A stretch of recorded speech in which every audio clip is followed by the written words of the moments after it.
dalam kita berbulan Ramadan ini beribadah di bulan Ramadan, ambil yang saya sebutkan tadi, dan bila timbul rasa malas, tegur kepada diri sendiri bahwasanya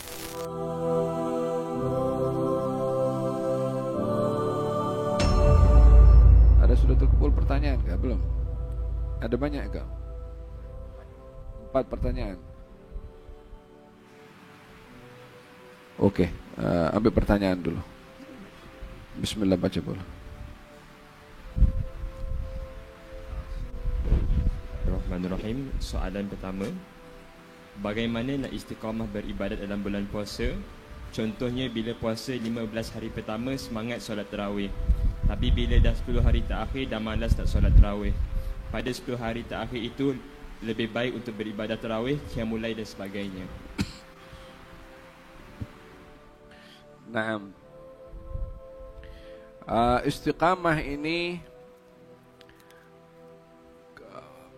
adalah satu perintah yang sangat berat, yang kalau ingin dilakukan memerlukan kepada kita satu semangat yang tinggi dan juga besar, supaya tidak kalah dengan melihat beratnya satu perintah dengan kita tidak punya persiapan yang cukup untuk melaksanakan perintah tersebut. Istiqamah, fastaqim kama umirta, tunaikanlah atau istiqamahlah kamu seperti mana kamu diperintahkan. Demikian dalam Al-Quranul Karim Allah menyuruh baginda Rasulullah untuk beristiqamah. Kemudian di dalam hadis Nabi Muhammad SAW beliau bersabda, qul amantu billah thumma istaqim, katakan saya beriman kepada Allah dan istiqamahlah kamu di dalam kata-kata tersebut. Oleh kerana istiqamah ini satu hal yang berat, maka memerlukan kepada kita satu tantangan dan cabaran yang berat. Yang pertama adalah kita memohon pertolongan kepada Allah agar supaya kita diberi istiqamah. Yang kedua, mulakan dalam kita beribadah dengan istiqamah secara umumnya dengan hal yang ringan dan mudah. Contohnya kalau kita ingin melakukan istiqamah salat duha, kita mampu 4 rakaat daripada 8 rakaat, maka mulakan dengan 4 supaya kita tetap istiqamah dengan 4 berbandingkan 8 kalau hanya sekali 2 kita buat.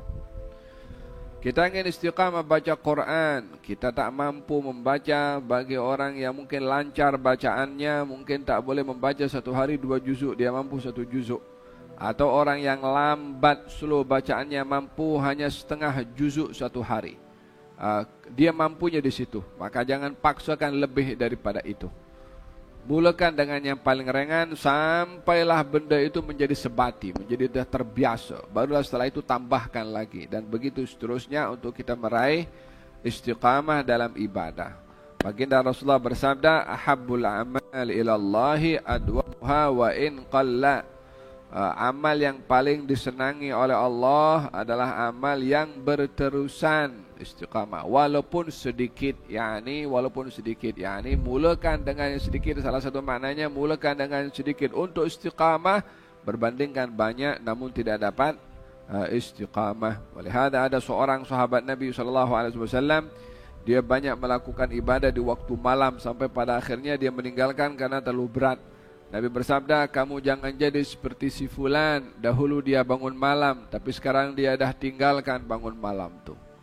Ditegur oleh baginda Rasulullah karena meninggalkan bangun malam yang dilakukan secara istiqamah, walaupun hukum bangun malam hukumnya sunnah, tapi karena sudah dibuat istiqamah, maka jangan ditinggalkan. Yang ketiga, biasakan untuk kita dapat istiqamah ini dengan kita memberikan komitmen pada diri sendiri. Kalau terlepas perbuatan itu kita qadha. Kalau terlepas perbuatan yang kita istiqamah, kita ganti. Supaya tak ada excuse untuk kita tinggalkan benda itu karena itu benda yang sunnah. Seseorang tertinggal daripada hizibnya bacaan Quran contohnya, maka dia pun tertinggal setengah juzuk, 1 juzuk hari ini, esok baca 2 juzuk. Akan berat bagi dia hari kedua itu 2 juzuk, tapi sebab dia abaikan hari sebelumnya, dengan begitu dia tak akan abaikan karena khawatir berat pada hari kedua. Kalau tertinggal 2 hari, tambah 3 juzuk pada hari yang ketiga. Komitmen kena dibuat seperti itu. Kalau dia kata syaitan pun kacau, dia sunnah je. Itu yang kembali kepada orang itu sungguh-sungguh atau tidak. Adakah dia ada komitmen dengan dirinya atau dia akan ikut daripada syaitan. Kemudian yang keempat adalah hukum dia. Kalau dia tak istiqamah karena cuai, hukum. Macam mana dia hukum? Bagi dia, kalau aku tak buat ni dalam keadaan aku tak ada uzur apa, kena sedekah RM100 contohnya. Untuk memaksa kepada hawa nafsu ini supaya tidak dia kontrol kepada kita. Hukumlah hawa nafsu dengan sesuatu yang paling berat dia untuk dihukum. Kalau yang berat bagi dia adalah masalah duit, hukum dia dengan duit. Kalau yang berat bagi dia adalah zikir, hukum dengan zikir. Kalau kamu tak buat apa yang biasa kau buat setiap hari, hukum dengan zikir sekian banyak. Supaya dia tidak mengajak selalu untuk kita meninggalkan apa yang dilakukan secara istiqamah. Ini secara umum ya, untuk kita meraih istiqamah. Dalam kita berbulan Ramadan ini beribadah di bulan Ramadan, ambil yang saya sebutkan tadi, dan bila timbul rasa malas, tegur kepada diri sendiri bahwasanya sifat malas itu sifat yang dibenci oleh Allah. Sifat malas ini sifat yang merugikan. Ini bulan Ramadan, ini bulan untuk menjamin kita masuk syurganya Allah. Dilawan bukan hanya dengan tidak mengikuti kehendaknya, walaupun itu yang utama, tapi diberitahu yang suntikan semangat. Kalau kamu buat Ramadan ini, puasa tarawih ini, apa yang kamu dapat dibandingkan kamu duduk kat rumah tak sembahyang tarawih? Ya kan? Apa kita dapat kalau tak sembahyang tarawih? Tak ada apa-apa, hanya kerugian sahaja. Kalau pergi solat tarawih penat, letih, mencabar, pahala, rahmat, redha, dilipat gandakan oleh Allah Subhanahu wa taala. Kod malam Lailatul Qadar, kod mungkin malam tu malam terakhir kita hidup di atas muka bumi ini. Kita nak malas macam mana? 15 hari kita solat tarawih, malaslah aku nak duduk rumah. Kalau malaikat mau datang bagaimana? Kalau bebek datang kita dekat surau dan masjid kita sedang tarawih berbandingkan di rumah tengok TV. Mana yang kita lebih suka?